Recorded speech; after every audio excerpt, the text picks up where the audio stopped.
Hi, I'm Rob with At Home with Rob and Tim. I want to welcome you to today's program. And today we're going to be talking about some of the things that are working and not working while we're going through this first year. This is a year of learning more about what's going on in our area specifically to know what we need to do differently next year for a greater harvest. And that's going to be the idea of what we discussed today. And one of the things that we have been doing that seems to be working great is we have been fertilizing weekly, and that fertilization has brought in some really good tomato plants. The basil's looking really good. We're also getting a lot of harvest. You've seen recently one of the harvest videos bringing out the hot banana pepper, and we've harvested a couple of times, I think, right, Tim? Even when we didn't do a video, we just came out here and cut up about 5 or 6 of them. So that's working great. It's giving us what we need. Tomatoes, our tomato plants are growing. We're not getting a lot of tomatoes on the beefsteaks. We are getting some smaller ones on the cherry tomatoes. And one of the things with the tomatoes is when they are pollinated, it's more of a wind whip than it is actual insects. So I think one of the things that we have encountered this year was that we were not able to get these hardened off after an early plant inside. And so that stunted some of their growth, and then we were not able to get them into cages fast enough. So I think there's some things along that line that created some problems. The great thing though is putting them into the grow bag has been helpful because it has allowed us to move them around, especially when we encountered some, I'm not sure if it was powdery mildew or if it was a fungus, but we were able to isolate it better, and that turned out really good. Saved the plants, both of them. Another thing is, this sunflower is getting close to 6 feet tall, but it's not as tall as it should be. It should be more like 16 feet tall. And the flower should actually be 1 foot across.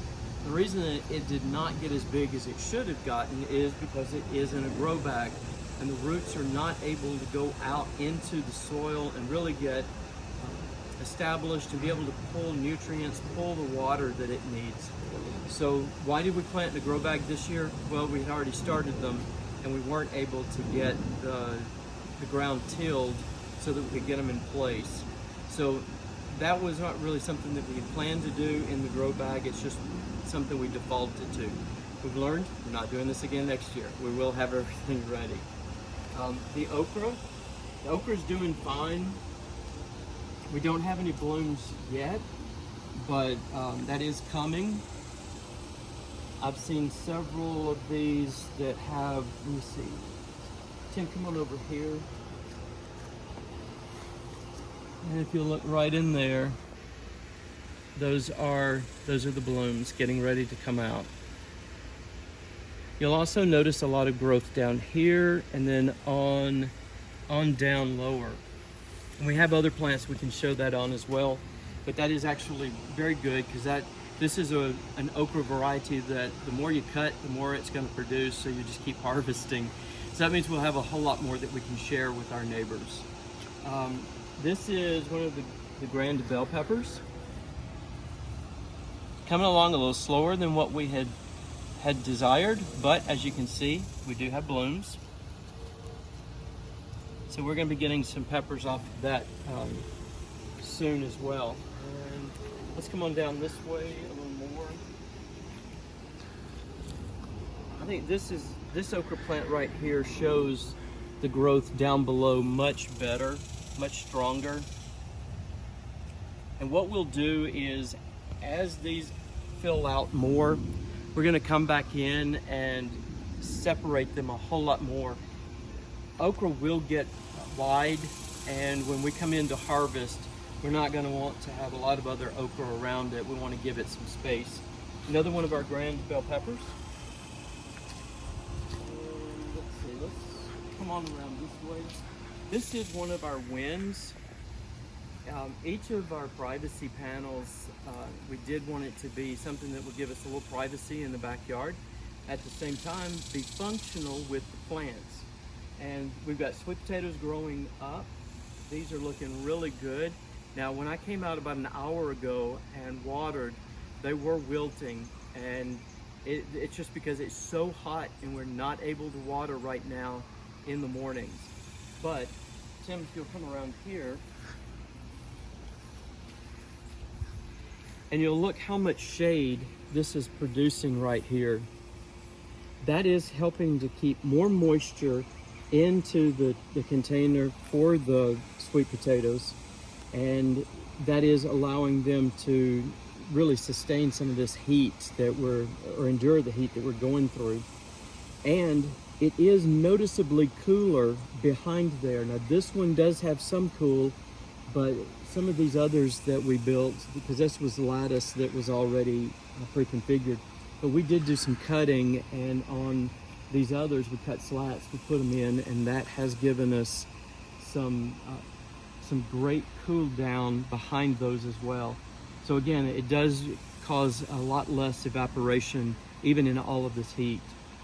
Another thing that's been a win has been just this flower bed. Now, one of the things is, though, I've been looking through and I'm seeing a lot of blooms, but I'm not seeing fruit.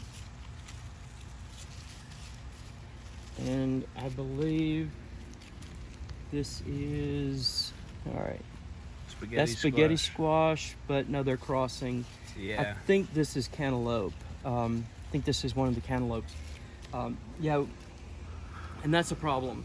So one of the things that we've come to realize because of this is we don't have enough pollinators coming into the yard. So next year we will be planting, and we've got this already planned out. We've got the seeds, we've got other bulbs and so forth that we can put down. But those are going to be necessary to draw in the pollinators that we need to actually pollinate these flowers and produce the fruit. So the win is that we're seeing that it is producing the vegetation that we need. The only drawback right now is just we don't have the pollinators. I was hoping, these are marigolds, and I was hoping that they would be blooming by now. They are, we've got some blooms started. There's one right there, and this one is just getting big and heavy. Ooh, got a wasp there. But they're not blooming yet, so that's not helping. The salvia, the blue-purple salvia that we have, it's just not strong enough by itself. So it was a great attempt, but it's just not enough. All right, let's come on around. We did on the corn. This corn's not getting as tall. Again, the corn needs to go in the ground, not in a grow bag. So whether it was one of the smaller grow bags or one of these 100-gallon grow bags, it's just not going to work. Continuing on, you can see I did water these, but not as deeply. You can see how these leaves are a little wilted. I'll have to come back later and add some more water to it.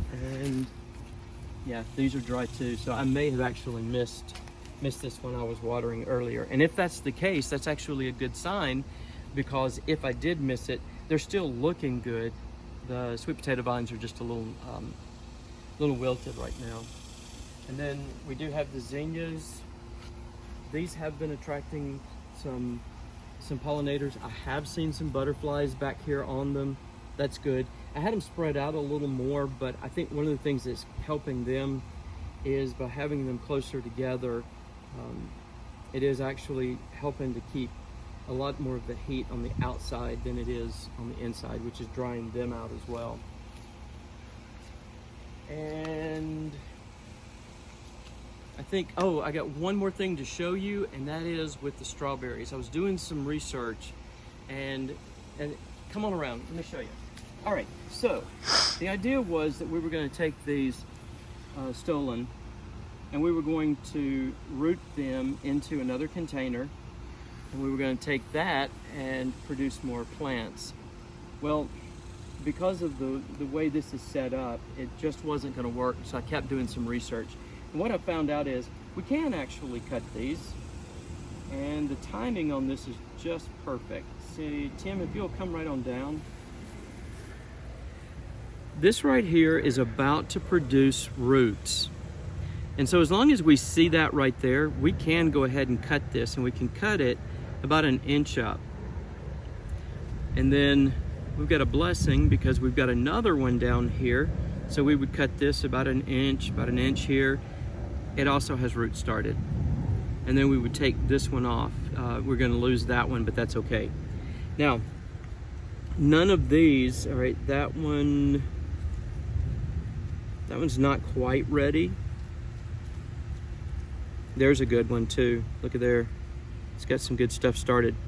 So I will do a different video on these because we would like to have more of the strawberries.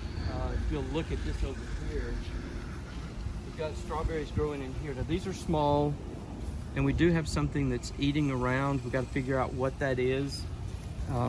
We still have blooms. I hope we don't have a wasp nest building in there. If we do, we're gonna have to address that. But over here, we have a lot of strawberries coming up, and we're gonna have to get these harvested a lot sooner. You see how that one's been chewed into. Something's eating around it. Something's going on. So we're gonna have to watch these a little closer. But we've got strawberries growing, which is great. So we have learned a few things this season, and we've got more of a season to go, so more learning to do, and we'll update you more on those later. Thanks for stopping by. Y'all have a great day.